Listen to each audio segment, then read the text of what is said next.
নমস্কার। পুতুল পুরাণের আপনাদের সবাইকে স্বাগত জানাই। আজ এসেছি একটি নতুন পর্বে। আজকে আপনাদের শোনাবো এমন একজন মানুষের কথা যিনি কিনা উপেক্ষিতাই রয়ে গেছেন।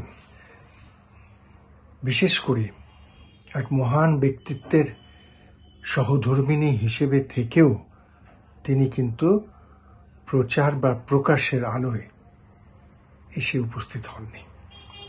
হ্যাঁ, আজ কথা বলবো দীনময়ীর কথা।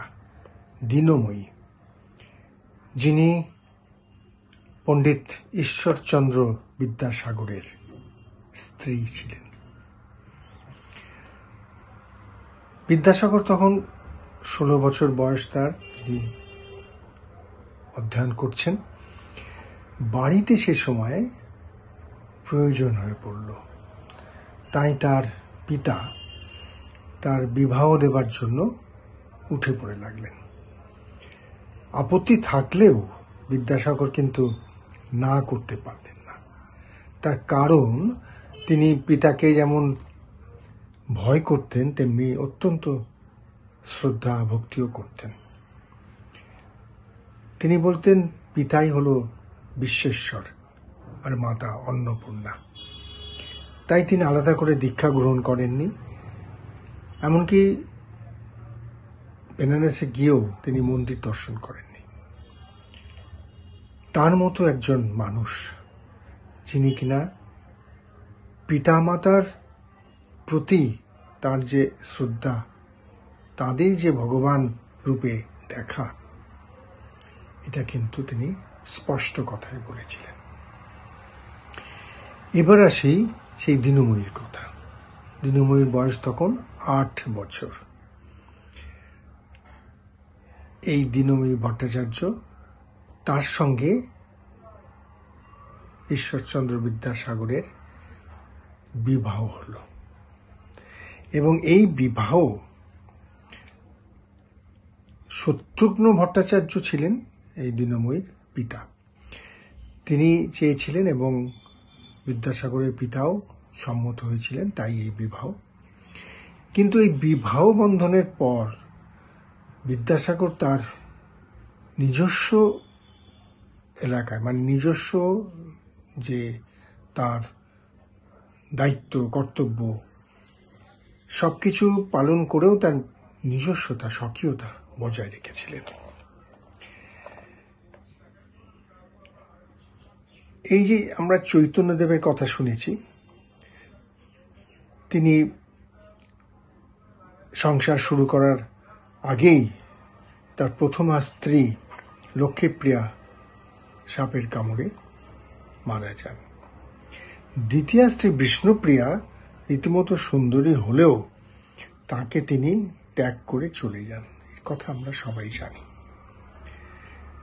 ঠিক তেমনি বিদ্যাসাগরের বিবাহিত জীবনও সুখের হয়নি। কারণ বরেণ্য বাঙালিদের মধ্যে নানা কারণে বিবাহিত জীবন সুখের, সুস্থ, স্বাভাবিক ও দীর্ঘস্থায়ী হয়নি। এই কথা আমরা বারবার লক্ষ্য করেছি। শ্রীরামকৃষ্ণ তার ভক্তরা তাকে অবতার বলে মানতেন। তিনি শুধু ঈশ্বর সাধক নন, তিনি নিজেই যেন ভগবানের রূপ। তার ভক্ত এবং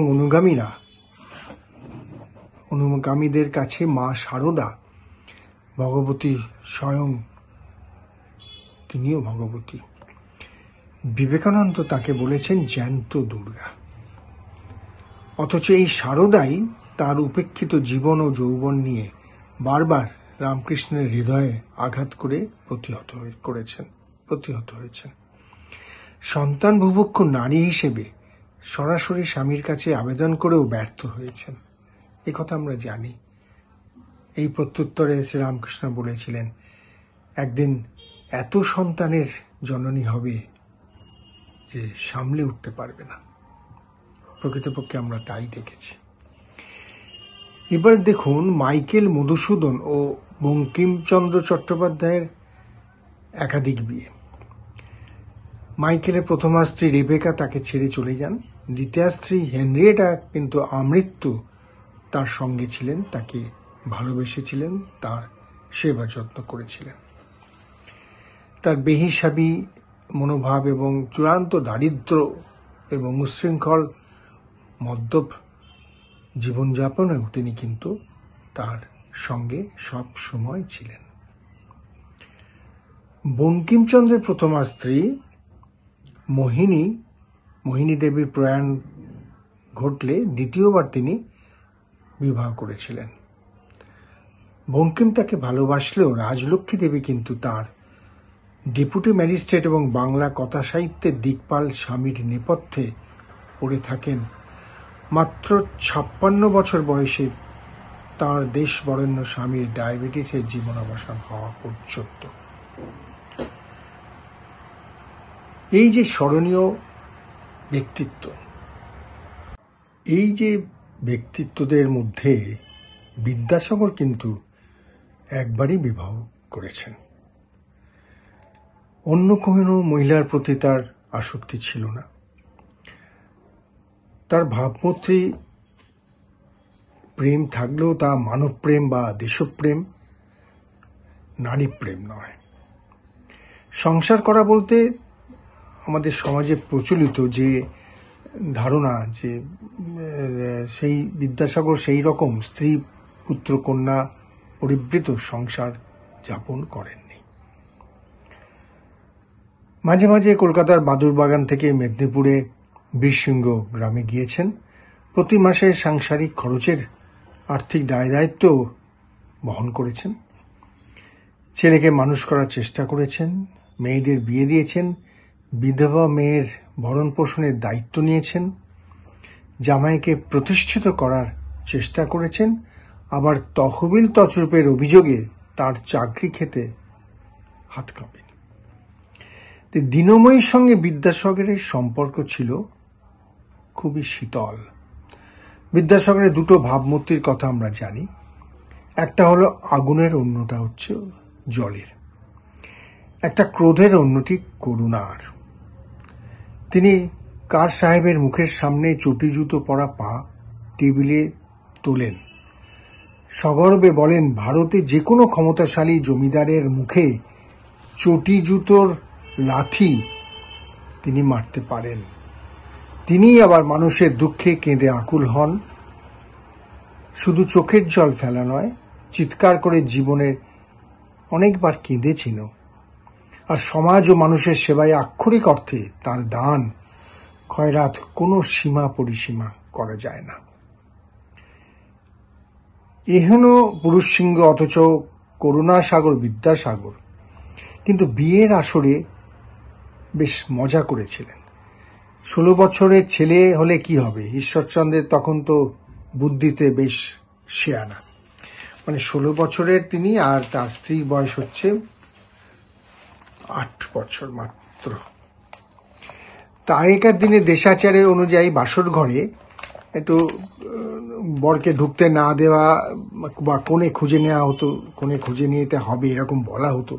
এরকম একটা রীতি ছিল, একটা মজার ব্যাপার চলতো। তো অল্প বয়সেই তো বিয়ে হতো, তাই এইসব মজা করা হতো আর কি। কাজে বিয়ে বাড়িতে এটা ছিল বেশ একটা মজার অনুষ্ঠান।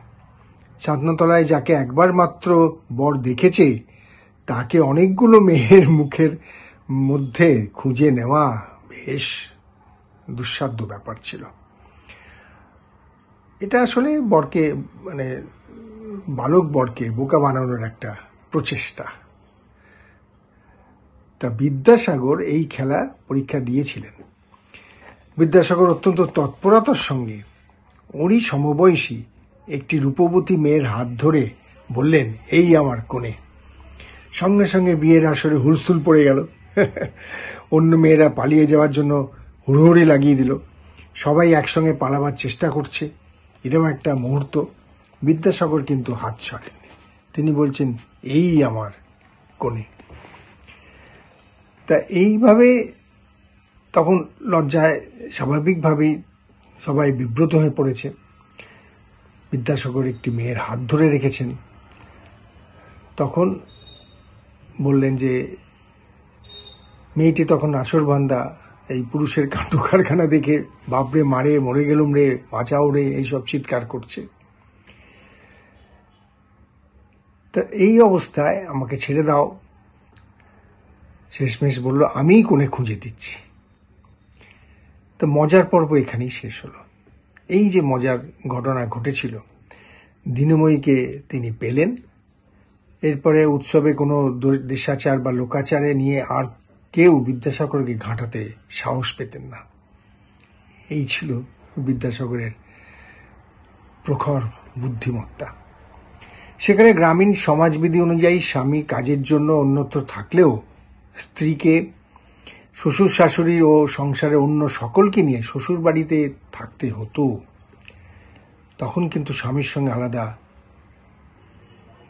প্রবাসে চলে যাওয়ার রেওয়াজ ছিল না। দিনময়ের স্থান হল বীরসিংহ গ্রামে। বিদ্যাসাগর থাকতেন বাদুর বাগানে। বিদ্যাসাগর তার বিপুল কর্মজগৎ নিয়ে অত্যন্ত ব্যস্ত থাকতেন। তিনি স্বগ্রামে গেলেও দিনময়ীর সঙ্গে বিশেষ মিলিত হতেন না। বিদ্যাসাগরের মেধা, পাণ্ডিত্য, সমাজ সংস্কার, সরকারের সঙ্গে সংঘর্ষ, প্রতিক্রিয়াশীলদের বিরুদ্ধে বিদ্রোহ, সমগ্র দেশবাসীর কাছে তার করুণাময় ভাবমূর্তি সম্পর্কে দিনময়ী বিশেষ কোনো সুস্পষ্ট ধারণা ছিল না। বিদ্যাসাগরের সঙ্গে দিনময়ীর দাম্পত্য জীবন মাত্র 54 বছরের। 8 বছরে বিয়ে করে তিনি সংসারে প্রবেশ করেন। 62 বছরে তার প্রয়াণ ঘটে। এখন এই জীবন জুড়ে জীবনের শেষ 20 বছর বিদ্যাসাগর বীরসিংহ গ্রামে যাননি। দিনময়ী প্রয়াণের আগে বেশ কয়েক বছর ধরে সাবিত্রী ব্রত করেছিলেন। তাই স্বামীর সঙ্গে দিনময়ীর প্রায় কোনো সম্পর্কই ছিল না। এমনকি সংসার যাত্রা নির্বাহের টাকা তিনি একসময় পিতাকে ও পরবর্তীকালে শম্ভুচন্দ্র ও দীনবন্ধুর কাছে পাঠাতেন। যদিও অতি সুলক্ষণা ও দর্শনীয়া কন্যা দিনময়ীর কোষ্ঠী বিচার করে বলা হয়েছিল যদি তার যেখানে বিবাহ হবে, যার সঙ্গে হবে, তার কিন্তু অর্থ সমাগমের এবং যশ মান সম্মানের লক্ষণ দেখা যায়, কিন্তু সংসার জীবন কেমন হবে সে সম্পর্কে কিছু গোষ্ঠীতে লেখা ছিল না। এখন এই যে দিনময়ীর সঙ্গে বিদ্যাসাগর মশাইয়ের এই যে যোগ সাজস, এই যে বিয়ের পরে সেরকম ভাবে তিনি স্বামী সুখ পাননি, বিদ্যাসাগর সংসারে সেভাবে উঠে আসেনি, সেভাবে সংসারের প্রতি নজরও দেননি। পরবর্তীকালে তার নিজের কর্মজীবন, তিনি তার কর্মকাণ্ড নিয়ে ব্যস্ত থেকেছেন। তো এইভাবেই দিনময়ী এবং বিদ্যাসাগরের জীবন একটা দূরত্ব রেখেই কেটে গেছে। বিদ্যাসাগরকে আমরা যেভাবে পুজো করি, যেভাবে আমরা বরণ করি, প্রতি মুহূর্তেই তাকে স্মরণ করি, কিন্তু সেই হিসেবে দিনময়ীর কিন্তু আগমন ঘটেনি আমাদের সাহিত্য আলোচনায় বা জীবনী আলোচনায়। সেই দিনময়ীর দিনকাল এভাবেই এক কালের আড়ালেই থেকে গেছে। আজ আমরা সেই দিনময়ী সম্পর্কে সামান্য আলোকপাত করলাম। কেমন লাগছে পুতুল পুরাণ? অবশ্যই শুনতে থাকুন। এরকম প্রতি সপ্তাহে আমরা আসব। প্রতি পর্বেই নানা রকম ঘটনা নিয়ে আসব, আপনাদের সামনে হাজির হব। ভালো লাগলে অবশ্যই লাইক, শেয়ার এবং সাবস্ক্রাইব করবেন, অন্যকে শোনার সুযোগ করে দেবেন। আজ তাহলে এই পর্যন্তই। সবার ভালো হোক। নমস্কার।